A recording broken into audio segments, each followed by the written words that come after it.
बहू आजकल। अच्छा। सास ने नई नवेली बहू को समझाते हुए कहा, देख बहू, मैं इस घर की प्रधानमंत्री हूँ और तुम्हारे ससुर गृह मंत्री हैं। तुम्हारा पति यानी मेरा बेटा आपूर्ति मंत्री है। तुम्हारी ननंद यानी मेरी बेटी योजना मंत्री है। तुम कौन सा विभाग लोगी?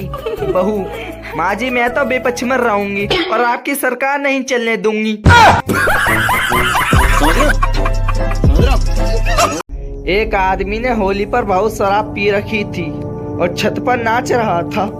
अचानक शराबी छत से नीचे गिर गया। सभी लोग आए और उससे पूछने लगे, क्या हुआ भाई, क्या हुआ? शराबी, पता नहीं भाई, मैं भी जस्ट अभी नीचे आया हूँ। क्या बात है सर? एक गर्लफ्रेंड ने अपनी होली की फोटो अपने बॉयफ्रेंड को भेजी और लिखा, कितनी गंदी लग रही हूँ ना मैं। बॉयफ्रेंड ने जवाब दिया, वैसे भी तू कौन सी अच्छी लगती है, बुरा ना मानो होली है। लड़की बोली, ब्रेकअप, बुरा ना मानो होली है। पूरा सुनिए, मजा आएगा। मुझे तो अपनों ने लूटा, गैरों में कहाँ दम था। मेरी हड्डी वहाँ टूटी जहाँ हॉस्पिटल बंद था। मुझे जिस एम्बुलेंस में डाला उसका पेट्रोल कम था। मुझे रिक्शे में इसलिए बैठाया क्योंकि उसका किराया कम था। मुझे डॉक्टरों ने उठाया, नर्सों में कहाँ दम था। मुझे जिस बेड पे लेटाया उसके नीचे बम था। मुझे तो बम से उड़ाया, गोली में कहाँ दम था। और मुझे सड़क में दफनाया क्योंकि कब्रिस्तान में फंक्शन था। इसको बोलते हैं धमकी। एक बुजुर्ग ऑपरेशन टेबल पर लेटे थे। बड़ा ऑपरेशन होने वाला था और ऑपरेशन उनका डॉक्टर दामाद करने वाला था। जब डॉक्टर दामाद ऑपरेशन थिएटर में आया तो बुजुर्ग ने बड़े प्यार से दामाद का हाथ पकड़ के कहा कि बेटा, मैं जानता हूँ तुम मुझे कुछ नहीं होने दोगे, पर अगर कुछ अनहोनी हो गई तो तुम्हारी सास तुम्हारे साथ ही रहेगी, उसका ध्यान रखना। दामाद को टेंशन होने लगी कि अगर ससुर मर गया तो सास का ख्याल रखना पड़ेगा। इसलिए दामाद ने जी जान लगाती ऑपरेशन में और ऑपरेशन सफल रहा।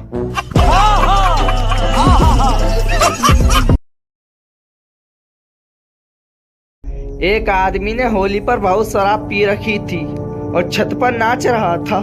अचानक शराबी छत से नीचे गिर गया। सभी लोग आए और उससे पूछने लगे, क्या हुआ भाई, क्या हुआ? शराबी, पता नहीं भाई, मैं भी जस्ट अभी नीचे आया हूँ। क्या बात है सर? एक गर्लफ्रेंड ने अपनी होली की फोटो अपने बॉयफ्रेंड को भेजी और लिखा, कितनी गंदी लग रही हूँ ना मैं। बॉयफ्रेंड ने जवाब दिया, वैसे भी तू कौन सी अच्छी लगती है, बुरा ना मानो होली है। लड़की बोली, ब्रेकअप, बुरा ना मानो होली है। सिर ऊंचा उठाकर जीना सिखाया मेरे भीम ने। शिक्षा का महत्व समझाया मेरे भीम ने। जुल्म के खिलाफ संघर्ष करना सिखाया मेरे भीम ने। आज मैं बहुत ऊंचा उठा हूँ, मुझे ऊंचा उठाया है मेरे भीम ने। आप सभी को मेरी तरफ से हैप्पी अम्बेडकर जयंती।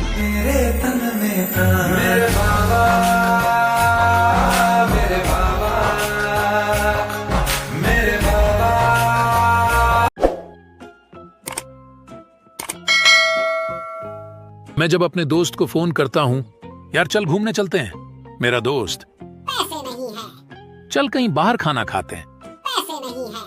चल मूवी देखने चलते हैं, पैसे नहीं है। चाउमीन खाने चलते हैं, पैसे नहीं है। पैदल चलते हैं, पैसे नहीं है। कपड़े खरीदने चलते हैं, पैसे नहीं है। कॉलेज चलते हैं, पैसे नहीं है। oh, no! चल कहीं पार्टी करते हैं, पैसे नहीं है। पार्टी मेरी तरफ से है। जल्दी बता कहाँ आना।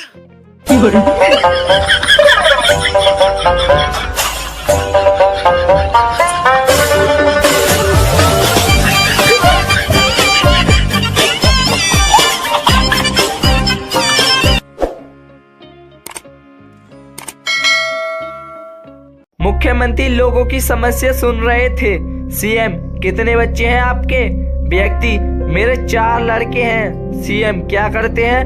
व्यक्ति, पहला बीटेक प्लस एमबीए, दूसरा एमसीए, तीसरा MA BEd with TET qualified और चौथा चोर है। सीएम, तो चोर को घर से निकालते क्यों नहीं? व्यक्ति, यही तो कमाता है, बाकी सब तो बेरोजगार हैं।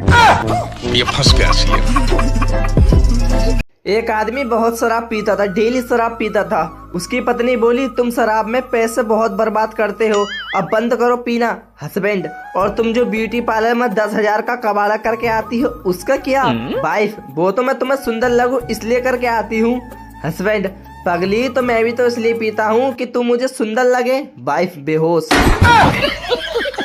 ईमेल और जीमेल चाहे कितनी भी तरक्की कर ले, लेकिन खबर फैलाने में आज भी फीमेल सबसे आगे है।